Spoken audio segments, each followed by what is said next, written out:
गीत की शादी रॉकी से होती है।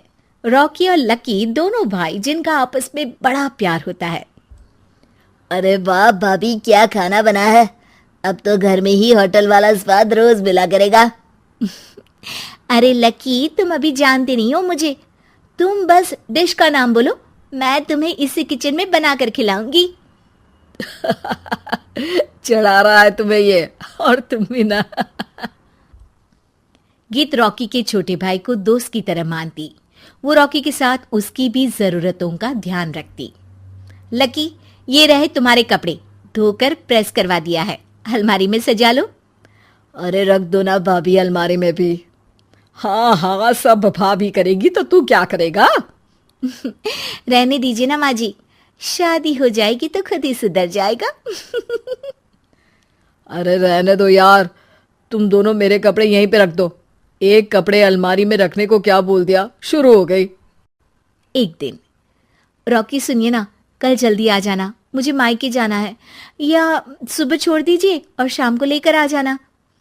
अरे नहीं नहीं, कल तो बिल्कुल पॉसिबल नहीं है, कल मीटिंग है। तुम लकी के साथ चली जाओ ना, और उसे कह देना कि शाम को लेकर भी आ जाएगा। लकी भाभी को लेकर मायके जाता है, शाम को लेकर भी आता है। आते वक्त, लकी, तुम्हारे लिए मैंने एक लड़की देखी है, बहुत सुंदर है। अच्छा, क्या बात है भाभी, मुझे भी दिखा दो, और उससे भी पूछ लो कि मुझसे शादी करेगी ना। इतनी सुंदर होगी तो मुझसे क्यों शादी करेगी भाभी। अरे वाह, क्या बुराई है तुम में, इतने अच्छे हो दिखने में। हाँ, बस अपनी भैया से थोड़ा कम हो। हाँ भाभी, आपको तो भैया से अच्छा कोई लगता ही नहीं है। लकी, तुम्हारे भैया हैं ही लाखों में एक। रात में दोनों घर आते हैं, लेकिन थोड़ी ही देर में उनके घर रॉकी की मौत की खबर आती है। हे भगवान, ये क्या हो गया। मेरा बेटा मुझे वापस कर दो। सब मिलकर माँ और गीत को संभालते हैं। एक दिन, गीत बेटा, अब तो रॉकी रहा नहीं, तू देख ले अगर मायके जाना हो तो। गीत कुछ नहीं बोलती और कमरे में चली जाती है। एक दिन बुआ सास उन लोगों के घर आती है। अरे भाभी, किसकी नजर लग गई आप लोगों के घर में। मुझे तो लगता है कि इस लड़की के ही पैर ठीक नहीं है, तभी तो आते ही हमारे घर का चिराग खा गई। बुआ सास की बात सुनकर गीत को रोना आ जाता है। वो अपने कमरे में जाकर जोर जोर से रोने लगती है। लकी को ये सब देखकर अच्छा नहीं लगता।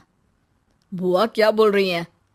किसी का जीना मरना ऊपर वाले के हाथ होता है, ना कि किसी के पैर पर। अरे देख लो भाभी, छोटा भी हाथ से निकल रहा है। ऐसा ना हो कि ये लड़की सबको आपके खिलाफ कर दे। तभी वहां गीत चाय लेकर आती है। लीजिए बुआ जी, चाय पी लीजिए। बुआ तो घर से चली जाती है, लेकिन सास के मन में गीत को लेकर नेगेटिव विचार भर जाते हैं। अब देख गीता, बहुत हुआ, यहाँ रहकर भी कुछ नहीं होगा। अच्छा होगा कि अपने मम्मी पापा को बोल के तुझे यहाँ से लेकर जाए। और गीत अपने मायके चली जाती है, जहां आस पड़ोस के लोग कहते हैं, अरे रे, बेचारी की शादी के 2 साल ही हुए थे, लेकिन पति नहीं रहा। सास ने भी घर से निकाल दिया। देखो भाई भाभी कब तक साथ रखते हैं।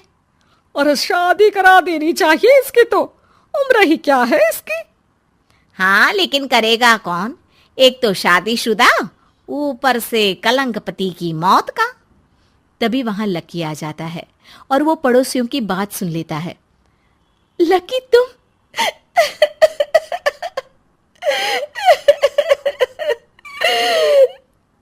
भाभी, ये जमाना आपको जीने नहीं देगा, लेकिन आप चिंता मत करना, मैं आपको आपके हिस्से की सारी खुशियां दूंगा।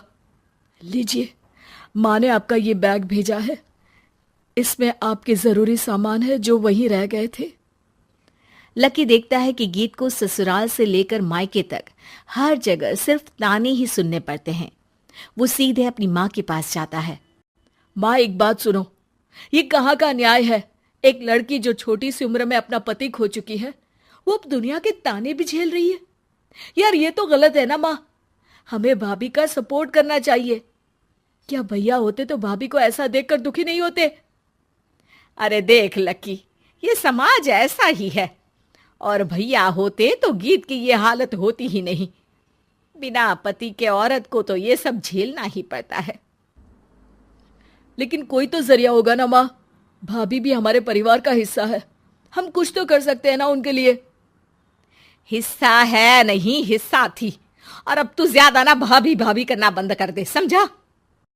कुछ दिन ऐसे ही बीतते हैं और एक दिन लकी देखता है कि गीत उसके ही कॉलेज में पढ़ने आई है। अरे भाभी, आप यहाँ कॉलेज में कैसे? लकी, मैंने पढ़ने का निर्णय लिया है। शादी के कारण मेरी पढ़ाई को बीच में ही रोक दिया गया था, पर अब जब कुछ नहीं बचा तो मैंने सोचा पढ़ाई में ही मन लगाऊं। अरे आपने बिल्कुल सही सोचा भाभी।